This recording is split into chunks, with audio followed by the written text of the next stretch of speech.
amigos telespectadores da Rede Vida de televisão e do programa Páginas Difíceis da Bíblia.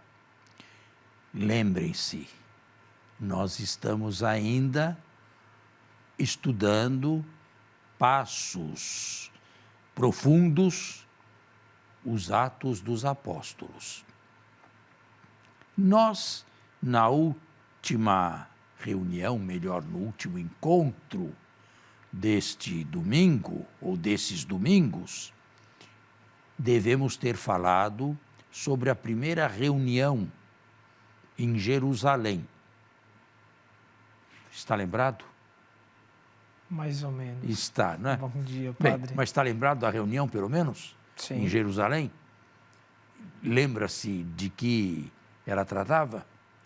Primeiramente, bom dia, Padre Fernando. Bom dia a você que dominicalmente nos acompanha aqui através da Rede Vida de televisão. Uma famosa reunião em Jerusalém, mais ou menos no capítulo 15 não é? do nosso livro, no versículo 5, né? E nesta houve uma controvérsia, não é? Você pode resumir a controvérsia? De certo, posso situar os nossos telespectadores.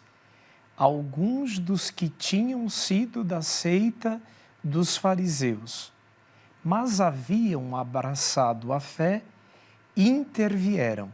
Diziam que era preciso circuncidar os gentios e prescrever-lhes que observassem a lei de Moisés. Reuniram-se, pois, os apóstolos e os anciãos para examinarem o problema. Tornando-se acesa a discussão, Pedro se levantou e disse: Bem, aí está situada a questão. A primeira grande, digo a primeira porque nunca se encerrou isto aqui, a primeira grande controvérsia na comunidade de Jerusalém foi causada pela missão e pelo êxito da missão do evangelho cristão aos gentios, isto é, aos pagãos. Primeiro houve a transposição do muro, primeiro converteram. Se tratasse de um ou dois, 2, 3 exceções, poderiam ser engolidas. Mas agora, quando se trata de um número consistente de pagãos tornados cristãos sem serem circuncidados e sem que fossem obrigados a observar a lei de Moisés, então sim surgiu a primeira discussão. Não se esqueçam, para tê-la bem firme nas mãos e bem clara diante dos olhos. Não se esqueçam, Jesus foi um judeu, do nascimento à morte. Mas Jesus foi um judeu praticante. Jesus não era um judeu qualquer. É verdade, ele não se filiou a nenhuma seita. Não era saduceu, não era fariseu, não era herodiano, não se filiou a nenhuma seita. Era um judeu, daqueles muitos judeus que viviam um judaísmo não sectário. Mas foi observante. O que Jesus propunha, e isto inquietava a oposição, era realizar uma espécie de observação na lei mosaica do principal, do que é principal e vontade de Deus e do que é secundário ou até mesmo não explicitamente vontade de Deus. A famosa tradição dos antigos, que os fariseus elevavam ao mesmo nível de obrigatoriedade da Torá escrita de Moisés. E, em poucas palavras, Jesus sozinho ou Jesus ao lado de Moisés. Para se tornar discípulo de Jesus, era primeiro necessário tornar-se discípulo de Moisés? Para se tornar cristão, eram obrigados eles, os pagãos, a se judaizarem primeiro e a serem cristãos apenas dentro do judaísmo? Havia, como foi dito, lido, a seita de fariseus convertidos ao cristianismo. E como eram apegados, muito apegados a Moisés, a Torá, ao Pentateuco, julgavam que sim. Outros, como Paulo e os seus adeptos, julgavam que não. Jesus não à sombra de Moisés. Jesus sem Moisés, porque Jesus é Jesus. E Jesus à sombra de Moisés seria o quê? Seria desmantelá-lo completamente. E nem Paulo, nem os seus estavam dispostos a isso. Mas como havia um choque grande, isto foi terminar numa reunião conciliatória de Jerusalém. Enquanto o senhor falava, eu aqui me lembrava, de certo, não seria, padre, um pouco extremo ou extremista afirmar a ideia de que, muito provavelmente, Paulo participava do partido de achar que Jesus não precisasse, por assim dizer, de Moisés?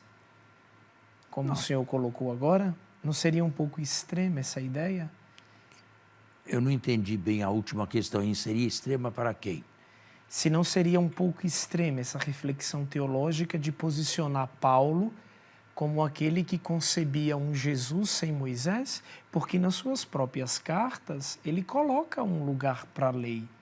E ele viveu muito e Mas muito ele tempo diz pensando sobre a lei. que o homem não é justificado pelas obras da lei, e sim pela fé.